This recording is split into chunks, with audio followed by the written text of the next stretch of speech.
যে আমি অত্যন্ত আশাবাদী। আমি বিশ্বাস করি যে আমরা সবাই যদি আজকে এইটুকু বুঝতে পারি যে আমাদের দেশটা আমাদের, এর ভবিষ্যৎ আমাদেরকে নির্মাণ করতে হবে।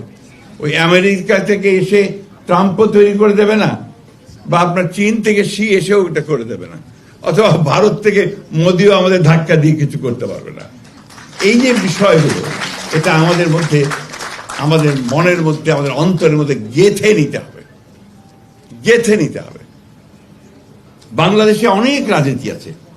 এটা একটা, এর জন্মটাই হয়েছিল আপনার বহুত্ববাদের মধ্য দিয়ে। এটা আবার অনেকে ভুল বোঝাবুঝি করেন, মানে বহু চিন্তার মধ্য দিয়ে অনেকগুলো চিন্তা এসে এক জায়গায় আসে। স্যান্ডেলিনা সো, রূপচর্চায় আভিজাত্য।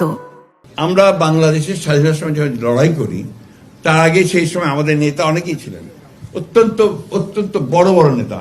মৌলানা আব্দুল হামিদ খান ভাসানী, হোসেন শহীদ তরবারদি, শেখ মুজিবুর রহমান, আমাদের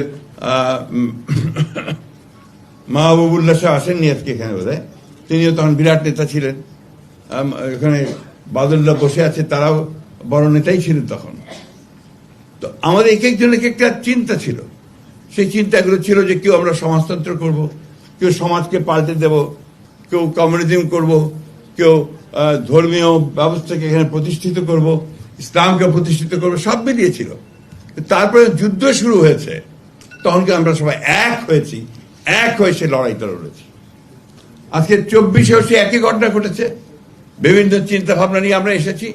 যেদিন ছাত্রদের উপরে গুলি শুরু হয়েছে, তখন কিন্তু সবাই নেমে এসেছে রাস্তায়, ঠিক না?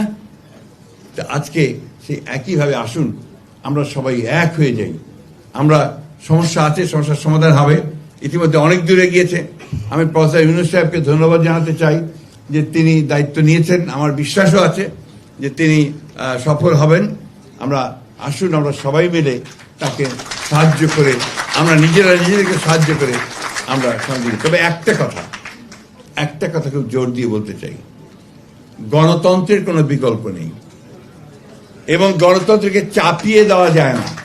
ইট ক্যানট বি ইম্পোজড। আপনি আমার উপরে চাপিয়ে দিলেন তা দেওয়া যাবে না। চর্চা করতে হবে, প্র্যাকটিস করতে হবে।